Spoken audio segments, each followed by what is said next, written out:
Jangan lupa like, share, dan subscribe. Kembali lagi di channel Guru Kelas. Nah, dalam video kali ini kita akan bahas nih uji kompetensi yang ada di bab 4 ya, pencernaan makanan, pelajaran IPA kelas 8 semester 1 kurikulum 2013. Lanjut ke nomor 1 ya. Soalnya dimana bahan makanan yang dikonsumsi setiap hari harus mengandung sejumlah besar. Oke, kita garis bawahi sejumlah besar. Jadi sejumlah besar ini ya, makanan yang harus ya ada setiap hari itu yang pertama yang fungsinya itu untuk sumber energi ya. Nah, kita lihat di mana sumber energi itu sama dengan karbohidrat ya. Nah, kita lihat opsi A vitamin dan air bukan, air dan mineral bukan, protein dan mineral bukan.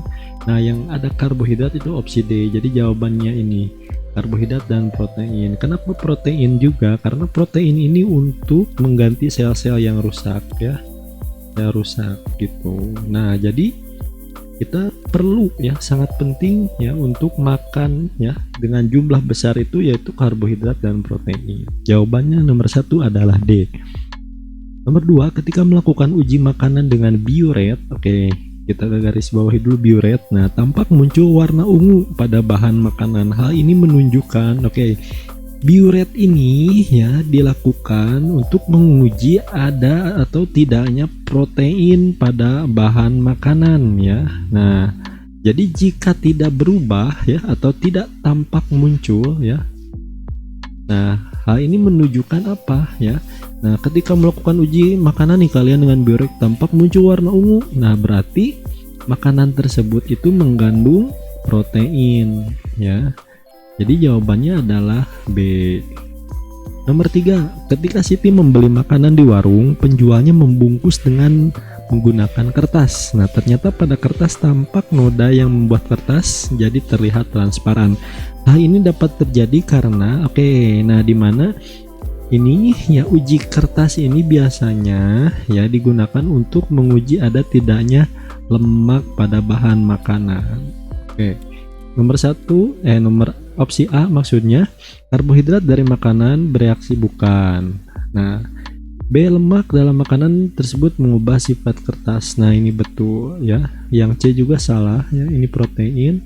Yang D ini kadaluarsa bukan. Nah, jadi ketika kertas itu berubah menjadi transparan, di mana di makanan tersebut mengandung lemak ya yang dapat mengubah sifat kertas tersebut. Jadi nomor 3 jawabannya B. Nomor 4, seseorang hanya bisa mengkonsumsi nasi saja. Nah, dalam menu makanannya menjadi tidak sehat. Karena nomor 4, dalam jumlah banyak nasi akan merusak sistem pencernaan. Tidak ya, tidak merusak. Nasi tidak mengandung cukup protein dan lemak untuk tubuh. Nasi termasuk bahan yang tidak dapat dicerna dengan sempurna. Ini bukan ya. Yang D, nasi tidak mengandung cukup karbohidrat. Nah, nasi ini sumber karbohidrat ya, berarti ini salah. Nah, ketika kalian makan nasi saja ya tidak sehat itu karena nasi itu tidak mengandung cukup protein gitu dan lemak ya, karena protein dan lemak ini biasanya pada pada daging gitu, protein hewani dan nabati gitu. Jadi nasi ini hanya sebagai sumber karbohidrat saja. Jadi nomor 4 jawabannya B. Lanjut ke nomor 5, pada saat masa pertumbuhan sebaiknya seorang anak, kita garis bawahi pertumbuhan ya. Nah, mendapat asupan bahan makanan yang banyak mengandung. Ketika kita sebagai anak-anak nih ya, kita harus banyak mengandung apa makanannya? A, lemak bukan. Protein betul, karena protein ini sebagai sumber protein ini sebagai untuk mengganti sel-sel yang rusak untuk pertumbuhan jaringan, pertumbuhan otak ya. Nah, sangat diperlukan ketika masa kanak-kanak. Jadi protein ini sangat penting. Jadi nomor 5 jawabannya B. Nomor 6, saat berpuasa kadar gula dalam darah menjadi rendah ya, garis bawahi rendah. Nah, makanan yang paling cocok untuk segera memulihkan kondisi tubuh adalah gula ya, berarti daging ini bukan, ini protein ini juga sama. Nah, jadi ketika kadar gula rendah ya kita harus meminum banyak air yang mengandung gula gitu. Jadi nomor 6 jawabannya C. Lanjut ke nomor 7, sistem pencernaan yang melakukan gerak peristaltik. Nah, peristaltik ini gerak otot ya yang mendorong makanan. Nah, pertama adalah, jadi yang pertama itu apa ya? Usus, berarti usus apa mulut, lambung apa kerongkongan. Di mulut tidak terjadi gerakan peristaltik. Di usus terjadi, akan tetapi ini bukan yang pertama. Di lambung ini bukan juga. Nah, yang pertama yang melakukan gerak peristaltik ya ketika kita melakukan pencernaan makanan yaitu di kerongkongan atau esofagus. Jawabannya adalah D, nomor 7. Lanjut ke nomor 8, organ pencernaan yang bersifat sangat asam. Nah, bertugas untuk membunuh bakteri dan mencerna protein adalah apakah mulut?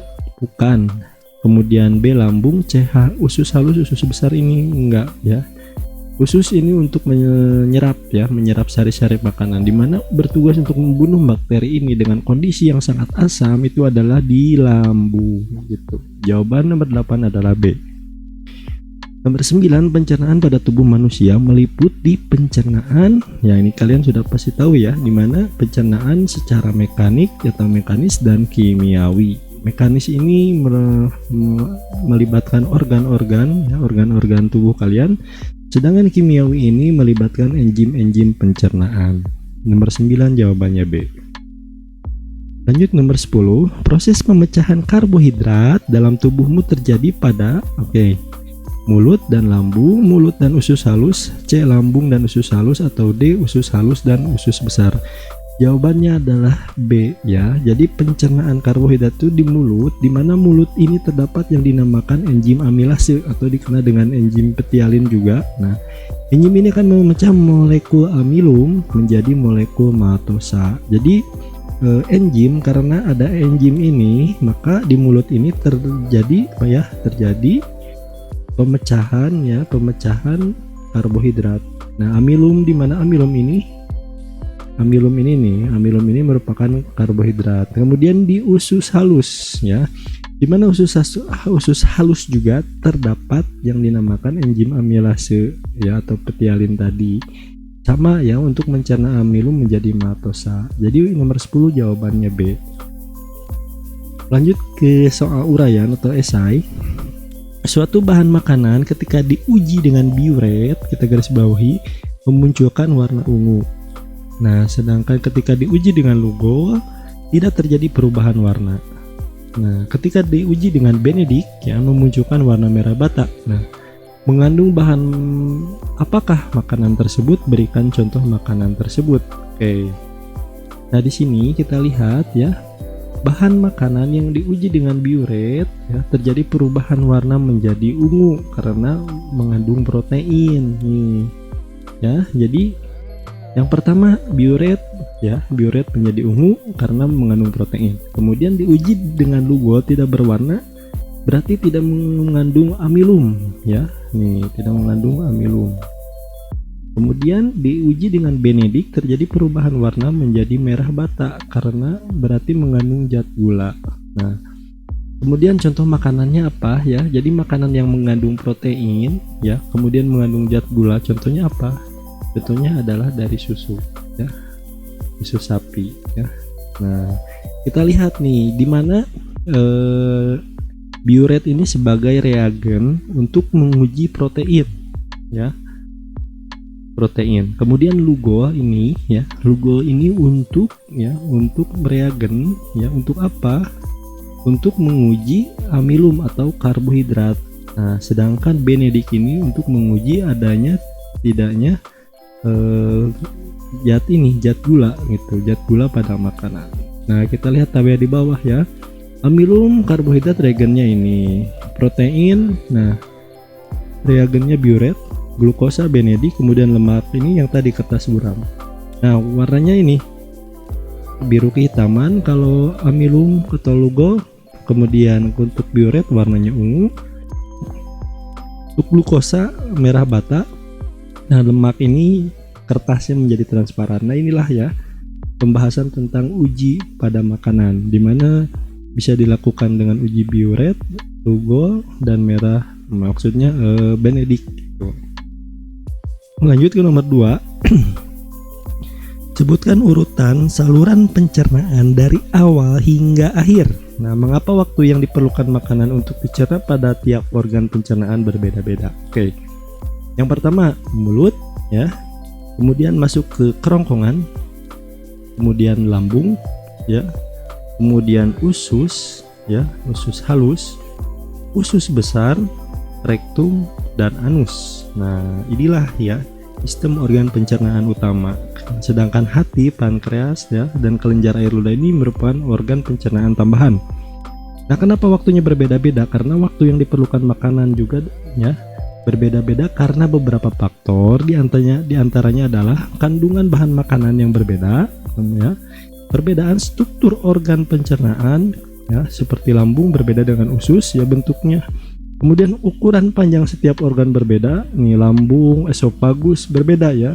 Usus ini sangat panjang ya, berbeda dengan esofagus gitu.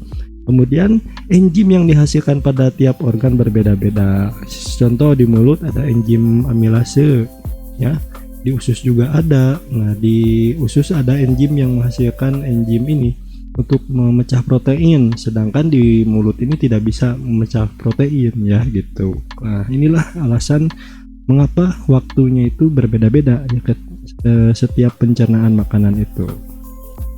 Lanjut ke nomor 3, makanan yang dikonsumsi seseorang dapat mengandung bakteri ya karena tidak higienis contohnya.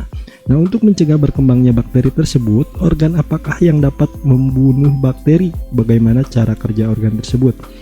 Jadi di lambung ini ya menghasilkan yang namanya HCl. Nah, di mana HCl ini sifatnya itu sangat asam ya.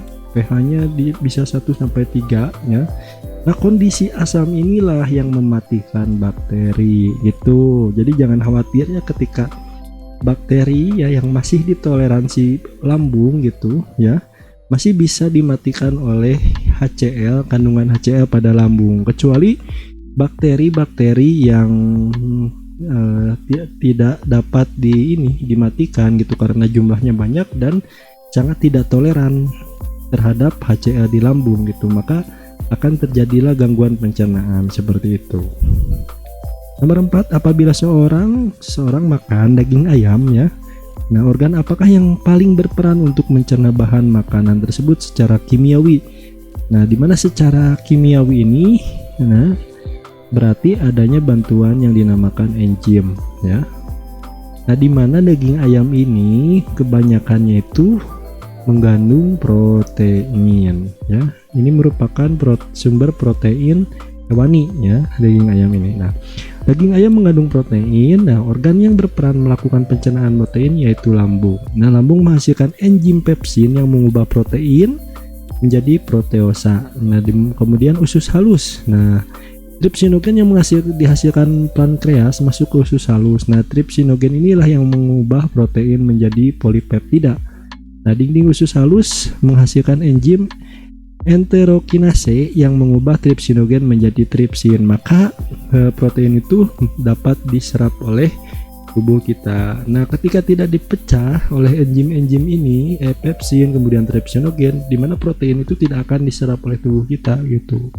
Jadi ya mengalir begitu saja, langsung terbuang gitu nantinya. Itulah jawaban nomor 4. Satu lagi nomor 5 ya.